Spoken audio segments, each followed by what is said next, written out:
Hey, I am nationwide ERISA disability attorney Nancy Cavey. I am here at the Milo MacGyver State Park on the Clackamas River. Why am I in Oregon? Well, I'm a nationwide disability attorney, as I've said, and I was here for what's called a meet and confer meeting with opposing counsel. I got to thinking that perhaps you need to know, as an ERISA disability policyholder, what happens if your claim is not put on diary after you file an appeal. So we're going to talk in this series of videos about the filing of a lawsuit called a complaint, the insurance company's answer, what happens in a case management conference, the pretrial process, a mediation, and an ERISA trial. I hope you enjoy this series of videos, so let's get started.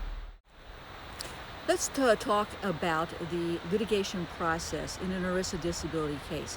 If the disability carrier does not reinstate your benefits after an appeal, you have really only two choices. You can give up and let the disability carrier win, or you can file a complaint in federal court. Why in federal court?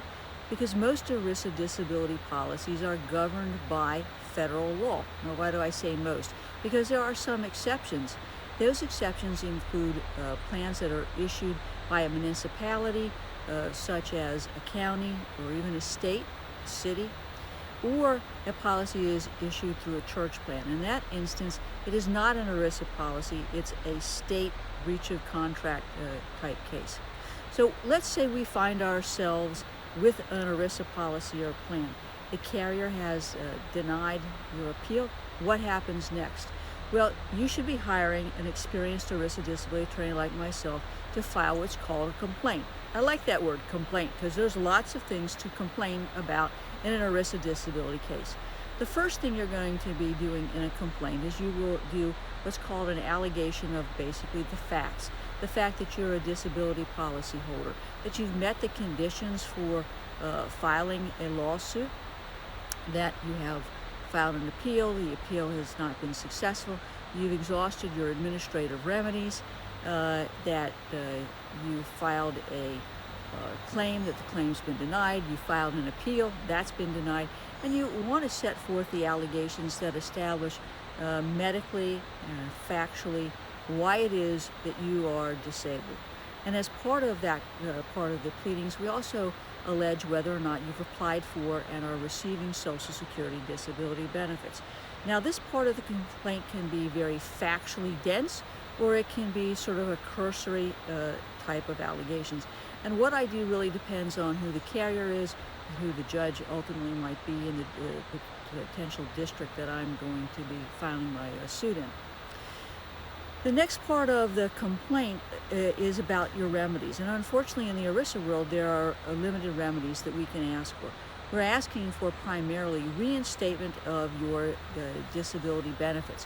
We can't ask for ongoing benefits because each month is a new claim, and the judge does not have the jurisdiction to award an ongoing claim of benefits because that's not in dispute. Now, we're also going to be asking for the reinstatement of any ERISA benefits that you've lost. What's an example of that? That might be a life insurance policy, because you might have what's called an LWOP, a life insurance waiver of premium.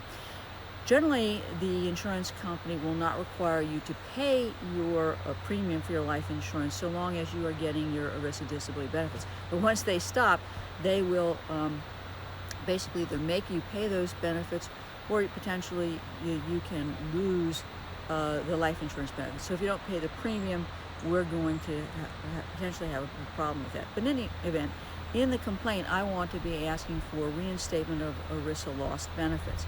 I'm also going to be asking for prejudgment interest, and I'm going to ask that they pay the attorney's fees. The reality is that unless we're successful in front of the judge, or we are successful in getting them to voluntarily reinstate benefits, it can be tough to get the court to award fees at the expense of the disability carrier. There's a multi-factor test that the judge has to run through to determine whether or not the conduct of the disability carrier is sufficient to award fees at their expense. But of course, I'm always going to claim it. That complaint, as I said, can be a very detailed complaint. It could be a cursory complaint. regardless of the nature of the allegations, the complaint is going to be served on the defendant insurance company. And service is basically a legal means of delivering to the insurance company the complaint. So what happens after that? We'll tune into the next episode.